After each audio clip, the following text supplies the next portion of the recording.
ನಮಸ್ಕಾರ. ನೀವು ನೋಡ್ತಾ ಇದ್ರ PNS ವಿಸ್ತಾರ ನ್ಯೂಸ್. ನಾನು ಐಶ್ವರ್ಯಗೌಡ. ಆನ್ಲೈನಲ್ಲಿ ಮಾರಾಟ ಆಗ್ತಿರುವಂತಹ ಔಷಧಿಯನ್ನ ವಿರೋಧಿಸಿ ಇವತ್ತು ಮೇ 20ನೇ ತಾರೀಕು ಬಂದ್ಗೆ ಕರೆ ನೀಡಿರುವಂತದ್ದು. ಎಸ್, ಈ ಬಂದ್ಗೆ ಕರೆ ನೀಡಿದಾಗಿ ಬೆಂಗಳೂರಿನಲ್ಲಿ 3000ಕ್ಕೂ ಹೆಚ್ಚು ಮೆಡಿಕಲ್ ಶಾಪ್ಗಳಿರೋದ್ರಿಂದ ಒಂದಷ್ಟು ಮೆಡಿಕಲ್ ಶಾಪ್ಗಳು ಬೆಳಗ್ಗೆಯಿಂದನೇ ಓಪನ್ ಆಗ್ತಾ ಇರುವಂಥದ್ದು. ಇನ್ನೊಂದಷ್ಟು ಮೆಡಿಕಲ್ ಶಾಪ್ಗಳು ಈ ಬೆಂಬಲಕ್ಕೆ ಸೂಚಿಸಿ ಒಂದಷ್ಟು ಮೆಡಿಕಲ್ ಶಾಪ್ಗಳು ಕ್ಲೋಸ್ ಆಗಿರುವಂಥದ್ದು, ಸಂಪೂರ್ಣ ಬೆಂಬಲವನ್ನು ಸೂಚಿಸಿರುವಂಥದ್ದು. ಇನ್ನೊಂದಷ್ಟು ಮೆಡಿಕಲ್ ಶಾಪ್ಗಳು ಮಿಶ್ರ ಬೆಂಬಲವನ್ನು ಸೂಚಿಸಿರುವಂಥದ್ದು. ಅದೇ ರೀತಿ ಮೇಡ್ ಪ್ಲಸ್ ಆಗಿರ್ಬೋದು, ಕಾರ್ಪೊರೇಟಿವ್ ಮೆಡಿಕಲ್ ಶಾಪ್ಗಳು ಯಾವುದ್ಯಾವುದು ಇದ್ದವೋ ಅದೆಲ್ಲವೂ ಕೂಡ ಅಷ್ಟೇ ಓಪನ್ ಆಗಿರುವಂಥದ್ದು, ಬೆಳಗ್ಗೆಯಿಂದನೇ ಓಪನ್ ಆಗಿರುವಂಥದ್ದು. ಹೊರರೋಗಿಗಳಿಗೆ ತೊಂದರೆ ಆಗಬಾರ್ದು ಅನ್ನುವಂಥ ನಿಟ್ಟಿನಲ್ಲಿ ಕೆಲವೊಂದಷ್ಟು ಮೆಡಿಕಲ್ ಈಗ ಸಂಪೂರ್ಣ ಬೆಂಬಲವನ್ನು ಯಾವೆಲ್ಲ ಮೆಡಿಕಲ್ ಶಾಪ್ಗಳು ಕೊಟ್ಟಿದ್ದಾವೋ ಅವೆಲ್ಲವೂ ಅಷ್ಟೇ ಕೈಗೆ ಕಪ್ಪು ಪಟ್ಟಿಯನ್ನು ಕಟ್ಕೊಂಡು ಇವಾಗ ಸಂಪೂರ್ಣ ಬೆಂಬಲಕ್ಕೆ ನಾವು ಇದೀವಿ ಅನ್ನುವಂಥ ನಿಟ್ಟಿನಲ್ಲಿ ಕೂಡ ಮೆಡಿಕಲ್ ಶಾಪ್ಗಳನ್ನ ಓಪನ್ ಮಾಡಿರುವಂಥದ್ದು. ಈ ನಿಟ್ಟಿನಲ್ಲಿ ಮಾತಾಡೋಕೆ KCDCಯ ಸೆಕ್ರೆಟರಿ ಆಗಿರುವಂತಹ ರಮೇಶ್ ಅವರು ಇವತ್ತು ನಮ್ಮ ವಿಸ್ತಾರ ನ್ಯೂಸ್ ಅಲ್ಲಿ ಜಾಯ್ನ್ ಆಗ್ತಾರೆ. ಅವ್ರನ್ನೇ ಮಾತಾಡ್ಸೋಕ್ತೀನಿ. ಸರ್, ಈಗ ಬೆಂಬಲವನ್ನ ನಿನ್ನೆ ದಿನ ಅಂದಿದ್ರೆ ಮೇ 20ನೇ ತಾರೀಕು ಎಲ್ಲಾ ಮೆಡಿಕಲ್ ಶಾಪ್ಗಳು ಬಂದ್ ಆಗಬೇಕು ಅನ್ನುವಂಥ ಕರೆಯನ್ನ ಕೊಟ್ಟಿದ್ರಿ. ಎಲ್ಲ ಒಂದ್ ಕಡೆ ವ್ಯಕ್ತವಾಗ್ತಾ ಇದೆಯಾ? ಬಂದ್ಗೆ ಸಂಪೂರ್ಣ ಬೇಡಿಕೆ ಸಿಕ್ಕಿದೆಯಾ ಅನ್ನುವಂಥದ್ದು? ಮೇಡಮ್, ಭಾಗಶಃ ಸಿಕ್ಕಿದೆ ನಮಗೆ. ಏನಂದರೆ ಇಲ್ಲಿ ಎರಡು ಬೇರೆ ನಮ್ಮ ವಿರೋಧಿ ಗುಂಪು ಅಥವಾ ನಮ್ಮ ಮೇಲೆ ಈಗ ಬಂದು ಬೇಡ ಅಂತ ಹೇಳ್ತಾ ಇರೋರು ಏನಾಗಿದೆ, ಅವರು ಆನ್ಲೈನ್ ಏನು ವಿರುದ್ಧ ನಾವು ಹೋರಾಟ ಮಾಡ್ತಾ ಇದ್ದೀವಿ, ಆ ಆನ್ಲೈನಲ್ಲಿ ಸಪ್ಲೈ ಮಾಡೋರೇ ಜಾಸ್ತಿ ಜನ ಇದ್ದಾರೆ. ಹಂಗಾಗಿ ಅವರು ಇದಕ್ಕೆ ಬಂದ್ಗೆ ಮಿಶ್ರ ಪ್ರತಿಕ್ರಿಯೆಯನ್ನು ಕೊಡ್ತಾ ಇದ್ದಾರೆ.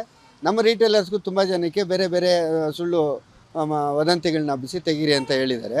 ಆದರೆ ನಾವು ಸಾರ್ವಜನಿಕರಿಗೆ ಆರೋಗ್ಯಕ್ಕೆ ಅನಾನುಕೂಲ ಆಗದೇ ಇರಲಿ ಅಂತ ಪ್ರತಿ ಏರಿಯಾದಲ್ಲಿ ಒಂದೊಂದು ಶಾಪ್ನ ಓಪನ್ ಮಾಡಿಟ್ಟಿದ್ದೀವಿ. ಒಂದೊಂದು ಹಾಸ್ಪಿಟಲ್ ಕೌಂಟರ್ಸಲ್ಲಿನೂ ಮೆಡಿಕಲ್ ಶಾಪ್ಸ್ನ ಓಪನ್ ಮಾಡಿಟ್ಟಿದ್ದೀವಿ. ಎಲ್ಲ ಮುಂಜಾಗ್ರತೆನೂ ತೊಗೊಂಡಿದ್ದೀವಿ. ಈ ಬಂದಿನ ಮುಖ್ಯ ಕರೆದಿರೋದು ಅಂದರೆ AIOCD, ನಮ್ಮ ಮಾತೃ ಸಂಸ್ಥೆಯಾದ all India organisation of chemist and druggist ಅವರು ಬಂದಿಗೆ ಕರೆ ಕೊಟ್ಟಿದ್ದಾರೆ. ಇದು ಮುಖ್ಯ ಉದ್ದೇಶ ಬಂದು 220E ಅಂತ ಒಂದು 817 ಅಂತ 2 ಆ್ಯಕ್ಟ್ನ ಸೆಂಟ್ರಲ್ ಗೌರ್ಮೆಂಟು ಡ್ಯೂರಿಂಗ್ ಕೋವಿಡ್ ಪೀರಿಯಡಲ್ಲಿ ಇಂಪ್ಲಿಮೆಂಟ್ ಮಾಡಿತ್ತು. ಏನು ಆ್ಯಕ್ಟ್ ಅಂತ ಹೇಳಿದ್ರೆ, ಆವಾಗ ಲಾಕ್ಡೌನ್ ಇದ್ದಿದ್ದರಿಂದ ಸಾರ್ವಜನಿಕರ ಓಡಾಟವನ್ನು ನಿರ್ಬಂಧ ಮಾಡಿದರು. ಆ ಸಮಯದಲ್ಲಿ ಮೆಡಿಕಲ್ ಶಾಪ್ಸ್ ಓಪನ್ ಇತ್ತು. ನಾವೆಲ್ಲ ಓಪನ್ ಮಾಡಿ ಅವರಿಗೆ ಸೇವೆ ಕೊಡ್ತಾಯಿದ್ವಿ.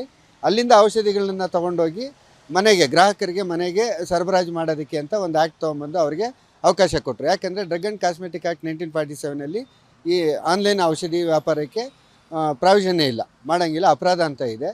ಆದ್ದರಿಂದ ಅದೊಂದು ಹೊಸ ರೂಲ್ ತೊಗೊಂಬಂದಿದ್ರು. ಕೋವಿಡ್ ಮುಗಿದೋಗಿ ನಿಮಗೆ ಗೊತ್ತಿದೆ 4 ವರ್ಷ ಆದ್ರೂ ಆ ಆ್ಯಕ್ಟ್ನ ಅಬಾಲಿಷ್ ಮಾಡಲಿಲ್ಲ. ಆ ಆ್ಯಕ್ಟ್ನ ಇಟ್ಕೊಂಡು ಆನ್ಲೈನ್ ಅವರು ದುರುಪಯೋಗ ಪಡಿಸ್ಕೊಂಡು ತೊಗೊಂಡೋಗಿ ಕೊಡ್ತಾ ಇದ್ದವರು ಇವಾಗ ಅವರೇ ಸ್ವಂತ ದಾಸ್ತಾನು ಮಾಡಿ ಅನಿಯಮಿತ ಡಿಸ್ಕೌಂಟ್ಸ್ ಏನಂದರೆ, ಇವಾಗ ಕಂಪ್ನಿಯಿಂದ ಲೈಫ್ ಸೇವಿಂಗ್ ಡ್ರಗ್ಸ್ಗೆ 10%, 10, 16, 20 3 ಸ್ಲ್ಯಾಬಲ್ಲಿ ನಮಗೆ ಮಾರ್ಜಿನ್ಸ್ ಬರುತ್ತೆ. ಅವರು ಅದನ್ನು 25, 30, 40, 50%ವರೆಗೂ ಡಿಸ್ಕೌಂಟ್ ಆಫರ್ ಮಾಡ್ತಾ ಇದ್ದಾರೆ. ಅದರಿಂದ ಸಾಂಪ್ರದಾಯಿಕ ವ್ಯಾಪಾರಸ್ಥರಾದ ನಮ್ಮ ಔಷಧಿ ವ್ಯಾಪಾರಿಗಳು ಅವ್ರ ಜೊತೆ ಕಾಂಪಿಟೇಟ್ ಮಾಡಿ ಜೀವನ ಮಾಡೋದು ಕಷ್ಟ ಆಗ್ತಾಯಿದೆ. ಎರಡನೇದು ಬಂದು ಈ ಏನು ಕೋಲ್ಡ್ ಚೈನ್ ಇರ್ಬೋದು ಅಥವಾ ಮಾದಕ ವ್ಯಸನ ಔಷಧಿಗಳಿರ್ಬೋದು, ನಮ್ಮ ಸಾಂಪ್ರದಾಯಿಕ ಔಷಧಿ ಕೇಂದ್ರಗಳಲ್ಲಿ, ಮಳಿಗೆಗಳಲ್ಲಿ ಯುವಜನತೆಗೆ ಆಗಲಿ ಯಾರಿಗೇ ಆಗಲಿ ಸಿಗೋದಿಲ್ಲ. ಆನ್ಲೈನಲ್ಲಿ ಏನಾಗ್ತಾಯಿದೆ, ಯಾವುದೋ ಒಂದು ಪ್ರಿಸ್ಕ್ರಿಪ್ಷನ್ ನಿಮ್ಮ ಹತ್ರ ಹಳೇದಿರೋದು ಯಾರದೇ ಆಗಿರ್ಬೋದು, ನೀವು ಅಪ್ಲೋಡ್ ಮಾಡಿದ್ರೆ ಅಥವಾ ಅದನ್ನು ಹೇಳಿದ್ರೆ ಅವ್ರಿಗೆ ನೋಡಿಬಿಟ್ಟು ನಿಮಗೆ ಔಷಧಿ ಕೊಡ್ತಾರೆ. ಯುವಜನತೆಗೆ ಇದು ತುಂಬ ಈಸಿಯಾಗಿ ಸಿಗ್ತಾಯಿದೆ. ವ್ಯಸನಯುಕ್ತ ಔಷಧಿಗಳು ಈಸಿಯಾಗಿ ಸಿಗ್ತಾಯಿದೆ. ಇದನ್ನು ತಡೆಗಟ್ಟಬೇಕು ಅಂದರೆ ಈ ಆನ್ಲೈನ್ ಔಷಧಿಗೆ ಕಡಿವಾಣ ಹಾಕಬೇಕು ಅಂತ ನಾವು ರಾಷ್ಟ್ರವ್ಯಾಪಿ ಬಂಧನ ಆಚರಣೆ ಮಾಡ್ತಾಯಿದ್ದೀವಿ. ಇದು ವಿರೋಧ ಮಾಡ್ತಾ ಇರೋರು ಯಾವುದಕ್ಕೆ ಮಾಡ್ತಾ ಇದ್ದಾರೆ ಅಂದರೆ, ನಾನು ಮೊದಲೇ ಹೇಳಿದಾಗೆ ಆ ಆನ್ಲೈನ್ ಶಾಪ್ಗೆ ಪರ್ಚೇಸ್ ಮಾಡ್ತಾ ಇರೋರು, ಸೇಲ್ ಮಾಡ್ತಾ ಇರೋದೇ ಈ ಕೆಲವು ಪಟ್ಟಭದ್ರ ಹಿತಾಸಕ್ತಿಗಳಿದ್ದಾರೆ. ಅವ್ರು ಮಾತ್ರ ಬಂದ್ಗೆ ಬೆಂಬಲ ಕೊಟ್ಟಿಲ್ಲ, ಮಿಕ್ಕಿದೆಲ್ಲರೂ ಬೆಂಬಲ ಕೊಟ್ಟಿದ್ದಾರೆ. ಬೆಂಗಳೂರು ಹೊರತುಪಡಿಸಿ ಎಲ್ಲ ನಮ್ಮ ರಾಜ್ಯದ KCD ಅಂಡರಲ್ಲಿರೋ ಎಲ್ಲ ಜಿಲ್ಲೆಗಳವರು ಅಭೂತಪೂರ್ವವಾಗಿ ಯಶಸ್ವಿಯನ್ನು ಕಂಡಿದ್ದಾರೆ. ಬಂದ್ ಆಚರಣೆ ಮಾಡಿ 100% ಬಂದ್ ಆಚರಣೆ ಆಗಿದೆ. ಈ ಮೂಲಕ ಸಾರ್ವಜನಿಕರಿಗೆ ಆಗಿರೋ ತೊಂದರೆಗೆ, ಅನಾನುಕೂಲಕ್ಕೆ ನಾವು ಕ್ಷಮೆ ಯಾಚಿಸ್ತಾ ನಮ್ಮ ಎಲ್ಲ ಸದಸ್ಯರು ಭಾಗವಹಿಸಿರೋ ಸದಸ್ಯರಿಗೆ ವಂದನೆಗಳನ್ನು ತಿಳಿಸ್ತಾ, ಇಡೀ ದೇಶದಲ್ಲೇ 800 ಜಿಲ್ಲೆಗಳು, ಸರಿಸುಮಾರು 800 ಜಿಲ್ಲೆಗಳಲ್ಲಿ ತುಂಬ ಯಶಸ್ಸಿನಿಂದ ಬಂದನ್ನು ಆಚರಣೆ ಮಾಡ್ತಾಯಿದ್ದಾರೆ. ಟಿ ವಿಲಿ ನೀವು ನೋಡ್ತಾ ಇದ್ದೀರಾ, ನಮಗೂ ಕ್ಲಿಪ್ಪಿಂಗ್ಸ್ ಬರ್ತಾ ಇದೆ. ದೇಶದ ಎಲ್ಲ ರಾಜ್ಯಗಳಲ್ಲೂ ಇದರಲ್ಲಿ ಭಾಗವಹಿಸಿರೋದ್ರಿಂದ ತುಂಬ ಗ್ರ್ಯಾಂಡ್ ಸಕ್ಸಸ್ ಆಗಿದೆ. ಈ ನಾವು ಮಾಡೋದು ಅನಿವಾರ್ಯ ಇತ್ತ ಅಂತ ನೀವು ಕೇಳಿದ್ರಿ. ಹೌದು, ಅನಿವಾರ್ಯ ಐತೆ. ಯಾಕಂದರೆ ಕೋವಿಡ್ ಆದಮೇಲೆ ಈ ಆ್ಯಕ್ಟ್ನ ಅಬಾಲಿಷ್ ಮಾಡಿ ಅಂತ ನಾವು ಸತತವಾಗಿ ನಮ್ಮ ಮಾತೃ ಸಂಸ್ಥೆ ಕೇಂದ್ರ ಸರ್ಕಾರದ ಮಂತ್ರಿಗಳಿಗೆ, ರಾಸಾಯನಿಕ ಮತ್ತು ರಸಗೊಬ್ಬರ ಮಂತ್ರಿಗಳಾಗಿರ್ಬೋದು, ಪ್ರಧಾನಮಂತ್ರಿಗಳ ಕಾರ್ಯಾಲಯ ಆಗಿರ್ಬೋದು, DCGI ಪ್ರತಿ ಹಂತದಲ್ಲಿಯೂ ಅವರಿಗೆ ನಾವು ಮನವಿಯನ್ನು ಸಲ್ಲಿಸ್ತಾ ಬಂದ್ರೂ ಯಾವುದೇ ಕ್ರಮ ಕೈಗೊಂಡಿಲ್ಲ. ಇದಾದ ಮೇಲೆ ಮೊನ್ನೆ ಕಳೆದ ಕೆಲವು ತಿಂಗಳಿಂದ ಇಲ್ಲ ನಾವು ಇದನ್ನು ಬಗೆಹರಿಸ್ತೀವಿ ಅಂತ ಹೇಳಿದಾಗ, ಇಲ್ಲ ಅಂದರೆ ನಾವು ಈ ಡೇಟ್ನ ಕೆಲವು ತಿಂಗಳುಗಳ ಮುಂಚೆನೇ ಕೇಂದ್ರ ಸರ್ಕಾರಕ್ಕೆ ನಿಗದಿಪಡಿಸಿದ್ವಿ. ಅಷ್ಟರೊಳಗೆ ನೀವು ನಮ್ಮ ಸಮಸ್ಯೆ ಬಗೆಹರಿಸಿಲ್ಲ ಅಂದರೆ ನಾವು ಒಂದು ದಿವಸ ಮುಷ್ಕರ, ಸಾಂಕೇತಿಕ ಮುಷ್ಕರ ಮಾಡ್ತೀವಿ. ಅದಕ್ಕೂ ನೀವು ಒಪ್ಪಿಲ್ಲ ಅಂದರೆ ಅನಿರ್ದಿಷ್ಟಾವಧಿ ಮುಷ್ಕರ ಮಾಡ್ತೀವಿ ಅಂತ ಅವರಿಗೆ ಮನವಿ ಪತ್ರವನ್ನು ಕೊಟ್ಟಿದ್ದೀವಿ. ಆದರೆ ಇದುವರೆಗೂ ಕೇಂದ್ರ ಸರ್ಕಾರ ಯಾವುದೇ ಗಮನ ಹರಿಸದೇ ಇರೋದ್ರಿಂದ ಅನಿವಾರ್ಯ ಕಾರಣವಾಗಿ ನಾವು ಇವತ್ತು ಈ ಬಂದ್ಗೆ ಬಂದಿದ್ದೀವಿ. ಯಾರು ಕಪ್ಪು ಪಟ್ಟಿ ಧರಿಸಿ ಮಾಡಿದ್ದಾರೆ ಅನ್ನೋದು ಅವರು ಮಿಸ್ಲೀಡ್ ಆಗಿದ್ದಾರೆ. ಇನ್ನೊಂದು 30% ರಿಯಾಯಿತಿ ಅನ್ನೋದು ಅದನ್ನ ಹೊರತುಪಡಿಸಿ ಕೇಳೋದಾದ್ರೆ ಸರ್, 30% ರಿಯಾಯಿತಿ ಇಟ್ಕೊಂಡು ಮಾರ್ತಾ ಇದ್ದಾರೆ ಅಂದಾಗ ಹೊರ ರೋಗಿಗಳಿಗೆ ಇದರಿಂದ ಸಮಸ್ಯೆ ಎಷ್ಟು ಉಲ್ಬಣ ಆಗುತ್ತೆ ಅನ್ನುವಂಥದ್ದು, ಇನ್ನೊಂದು ಇವತ್ತಿನ ದಿನ ಬಂದ್ ಮಾಡೋದ್ರಿಂದ ಹೊರ ರೋಗಿಗಳಿಗೆ ಎಷ್ಟೆಲ್ಲ ಸಮಸ್ಯೆ ಆಗಿದೆ ಅನ್ನುವಂಥದ್ರ ಬಗ್ಗೆ ಹೇಳೋದಾದ್ರೆ. ಮೇಡಮ್, ಹೊರ ರೋಗಿಗಳಿಗೆ ಸಮಸ್ಯೆ ಆಗದಂತೆ ನಾವು ಮುಂಜಾಗ್ರತೆ ಕ್ರಮ ವಹಿಸಿದ್ದೀವಿ. ನಾನು ಈಗಾಗಲೇ ತಿಳಿಸಿದಂಗೆ ಬೆಂಗಳೂರು ನಗರದಲ್ಲಿ ಅಲ್ಲಿ ಇಲ್ಲಿ ತೆಗೆದಿದೆ. ನಾವು ಯಾರು ಬಂದಿಗೆ ಸಂಪೂರ್ಣ ಬೆಂಬಲ ಕೊಟ್ಟಿದ್ದೀವಿ. ನಾವು ಸಹಿತ ಆಸ್ಪತ್ರೆ ಮಳಿಗೆಗಳಲ್ಲಿ ಇದನ್ನು ಕಳೆದ 20 ದಿವಸಗಳಿಂದನೇ ಸಾರ್ವಜನಿಕರಿಗೆ ಮಾಹಿತಿಯನ್ನು ಕೊಟ್ಟಿದ್ದೀವಿ.